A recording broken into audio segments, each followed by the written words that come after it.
मैंने श्रीमद् भगवत गीता तब तक नहीं पढ़ी थी जब तक मुझे ये ज्ञान नहीं हुआ कि हम सब आत्माएं हैं और ये जिंदगी हम सब आत्माओं के लिए एक इम्तिहान है। अपने अंदर से अपने सच्चे रूप को बाहर निकालने का और भगवत गीता इस इम्तिहान को पास करने की एक अहम किताब। भगवत गीता के 18 अध्याय है और ये संस्कृत में परमात्मा द्वारा दी गई है। समय के साथ संस्कृत भाषा रोजमर्रा की जिंदगी से निकल गई और ये ज्ञान मनुष्य से दूर हो गया।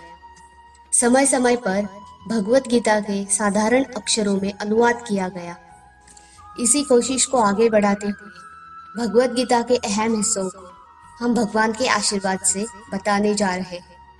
ये ज्ञान परमात्मा ने श्री कृष्ण द्वारा सबसे बड़े धर्म युद्ध महाभारत की रणभूमि कुरुक्षेत्र में अर्जुन को कुछ 5000 साल पहले दिया था। ये वो वक्त था जब धर्म का बार बार उल्लंघन हुआ, परमात्मा का डर मनुष्य से निकल गया, लालच की ओर में भाई ने भाई को मारने की कोशिश की और यही नहीं, एक ब्याहता औरत को भरी सभा में बड़ों के सामने अपमानित किया गया। इससे पहले मनुष्य जाति धर्म युग से निकलकर संपूर्ण रूप से कलयुग में जाती। युद्ध की रणभूमि में युद्ध से कुछ पहले परमात्मा ने गीता श्री कृष्ण द्वारा मनुष्य जाति के कल्याण के लिए की। गीता, बाइबल, कुरान जैसी अनेक परमात्मा द्वारा दी गई किताबें हैं जो किसी एक धर्म के लिए नहीं बल्कि पूरे मनुष्य जाति के लिए है, पूरी इंसानियत के लिए है, सभी आत्माओं के लिए है, क्योंकि ये आत्मा को परमात्मा के बारे में, उसकी सृष्टि के बारे में और सबसे अहम ये उन कायदों के बारे में समझाती है जिनका आत्मा को मनुष्य के रूप में हर हाल में पालन करना होगा, रक्षा करनी होगी और इन्हीं कायदों की बुनियाद पे आत्मा को शरीर त्यागने के बाद परखा जाएगा और इस परीक्षा में पास होने पर हमेशा के लिए इस जन्म और मरण के चक्कर से मुक्ति मिलेगी। परमात्मा भगवत गीता में कहते हैं कि मैं ही सबकी शुरुआत हूँ, मैं शुरू से ही सबसे पहले था और सब खत्म होने के बाद भी मैं रहूंगा। सब मुझ में है और मैं सब में हूँ। जो भी तुम छू सकते हो, देख सकते हो, चख सकते हो या सुन सकते हो, वो सब मैं हूँ। ये नदियाँ, पहाड़, सूरज, चांद, सितारे सब मैंने बनाए हैं। मैं ही भगवान, शैतान, राक्षस और इंसान बनाता हूँ। मैं सर्वव्यापी हूँ, सब में मैं रहता हूँ, सभी में मैं हूँ। मैं ही ब्रह्म बनके सब बनाता हूँ और मैं ही रुद्र बनके सब नष्ट कर देता हूँ। ये सृष्टि यूं ही बनाता और तोड़ता रहूंगा ताकि आत्माओं को मौके मिल सके इस जन्म और मृत्यु के चक्र से एक दिन मोक्ष पाने का, हमेशा के लिए परमात्मा के साथ रहने का। भगवत गीता कहती है कि इस सबसे बड़ी परीक्षा के लिए सबसे बड़ी प्रकृति का निर्माण ये 5 तत्व हवा, अग्नि, जल, पृथ्वी और ईथर से किया गया, जिन्हें हम सूंघ के, चख के, देख के समझ सकते हैं और खुद परमात्मा इन 5 इंद्रियों के समझ से बाहर है। उन्हें आत्मा इन इंद्रियों से नहीं जान सकती। आत्मा 5 इंद्रियों के साथ वैसे ही है जैसे एक लोहे का रोबोट जिसे अपने बनाने वाले का कोई पता नहीं। अर्जुन को भी परमात्मा का विशाल रूप देखने के लिए भगवान श्री कृष्ण ने दिव्य नेत्र दिए थे। भगवत गीता समझाती है कि आत्मा अजन्मी है, इसे कोई मार नहीं सकता, कोई जला नहीं सकता, कोई डुबा नहीं सकता, काट नहीं सकता। लेकिन आत्मा को परमात्मा के साथ हमेशा रहने के लिए परीक्षा रूपी जीवन में बैठना ही पड़ेगा। इस परीक्षा के लिए परमात्मा से बिछड़ के आत्मा को पृथ्वी पर किसी न किसी रूप में जन्म लेना ही पड़ता है और 88 करोड़ योनियों को जीने पर और भोगने पर एक आत्मा को मनुष्य का शरीर और दिमाग मिलता है इस सबसे बड़ी मर्यादाओं की परीक्षा में बैठने के लिए। हर मनुष्य को इस परीक्षा में बैठने के दौरान तरह तरह के भावनाओं के चक्रव्यूह में अपने ही भाई बहन और मित्रों के साथ डाला जाता है, जिससे हर आत्मा को अपने अंदर के तामसिक तथा बाकी अवगुणों से निकल के सात्विक जीवन में प्रवेश करने के मौके मिलते हैं।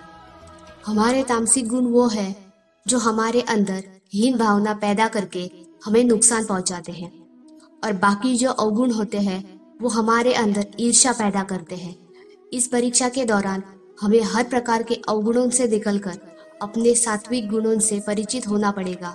सात्विक गुण वो है जो आत्मा को अपने आसपास होने वाली हर चीज से जोड़े और उन्हें प्यार करना सिखा दे।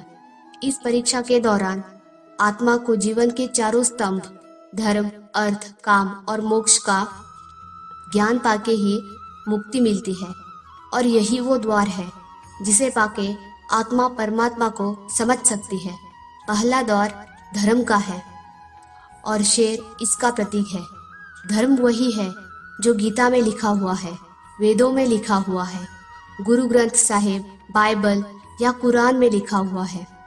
धर्म वही है जो धारण किया हुआ है, जो आपका दिल मानता है, जैसे झूठ ना बोलना, चोरी ना करना, भगवान का निरादर ना करना, दूसरों को नुकसान ना पहुंचाना, यही सर्व धर्म है। हर आत्मा को अपने जीवन काल में धर्म का पालन करना ही होगा और उसकी रक्षा करनी होगी। दूसरा द्वार अर्थ का है और घोड़ा इसका प्रतीक है। हर आत्मा अपने हर जीवन काल में अपने पृथ्वी पर होने का अर्थ और मूल कारण समझेगी। इस जिंदगी में भोगने वाली चीजें और रिश्तों का आनंद लेगी। अच्छा बेटा या अच्छी बेटी, अच्छा भाई या अच्छी बहन, अच्छा पति या अच्छी पत्नी बनके रिश्ते में खरा उतर के इस परीक्षा को पास करेगी। तीसरा द्वार काम का है। भगवत गीता समझाती है कि हर मनुष्य के अंदर काम, क्रोध, लोभ, मोह, अहंकार और ईर्ष्या जैसी 6 भावनाएं हमें अपने अंदर और दूसरों के प्रति नुकसान पहुंचा सकती है। इन भावनाओं को मनुष्य को हमेशा नियंत्रण में रखना होगा, क्योंकि इनके बहाव में किया गया कोई भी काम हमारी जीवन भर की परेशानी का कारण बन सकता है और एक आत्मा संतोष और सादगी से इन भावनाओं पे हमेशा के लिए विजय पा सकती है। चौथा स्तंभ मोक्ष का है और हाथी इसका प्रतीक है। इस परीक्षा रूपी जीवन में मनुष्य हर समय कुछ इच्छाएं रखता है। कुछ इच्छाएं एक ही जन्म काल में पूरी होती है, पर कुछ इच्छाएं अधूरी रह जाती है और उनका पूरा होने के लिए आत्मा को वापस पृथ्वी पर आना पड़ता है।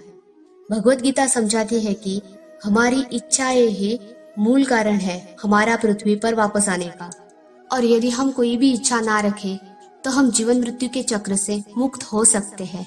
ये द्वार माफी का है। जिन्होंने आपके साथ बुरा किया उनको माफ करके और जिनका आपने बुरा किया उनसे माफी मांग के मुक्ति पाई जा सकती है। जब तक आत्माएं इन चारों दरवाजे धर्म, अर्थ, काम और मोक्ष को समझ नहीं लेते, तब तक आत्मा को इस मनुष्य रूपी जीवन में बार बार आना ही पड़ेगा। इस परीक्षा का खत्म होते ही आत्मा शरीर और अन्य चीजों का त्याग कर देती है। जो भी इस संसार में रहकर बनाया वो किसी और का होगा और आत्मा अपने कर्मों के फैसले के लिए चली जाती है। आत्मा के अच्छे बुरे कर्म का हिसाब होता है। अपने अच्छे वक्त के लिए आत्मा कुछ वक्त स्वर्ग और दुष्कर्मों के लिए नरक में चली जाती है।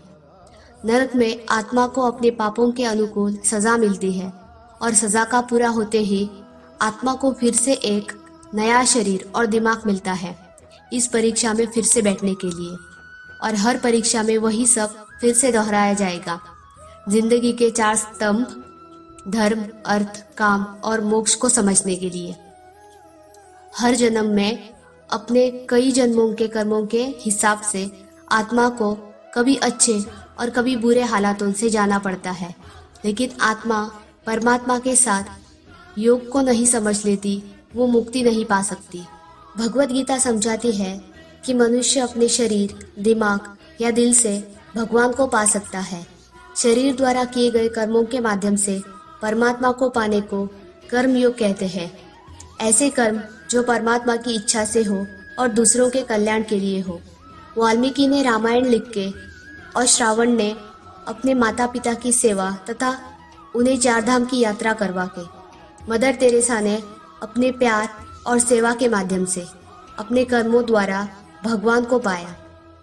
भगवत गीता समझाती है कि एक आत्मा दिमाग से भी परमात्मा से योग लगा सकती है। इसे राजा योग कहते हैं, क्योंकि दिमाग और मस्तिष्क सब इंद्रियों का राजा है। एक मनुष्य अपनी आस्था, सांस प्रणाली, आसन, अभ्यास, साधना और तपस्या से परमात्मा को योग के रास्ते पा लेता है। इस योग को समझने के लिए हमें अपने अंदर की एनर्जीज को समझना पड़ेगा। आत्मा मस्तिष्क से मेडिटेशन या ध्यान लगा के परमात्मा के साथ योग लगा सकती है।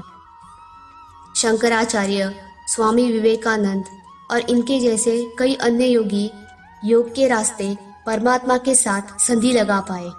परमात्मा भगवत गीता में कहते हैं कि अगर किसी आत्मा को धर्म ना भी समझ आए, योग ना भी समझ आए, पर अगर वो मेरी शरण में आए तो मैं उसके सारे पाप माफ कर देता हूँ।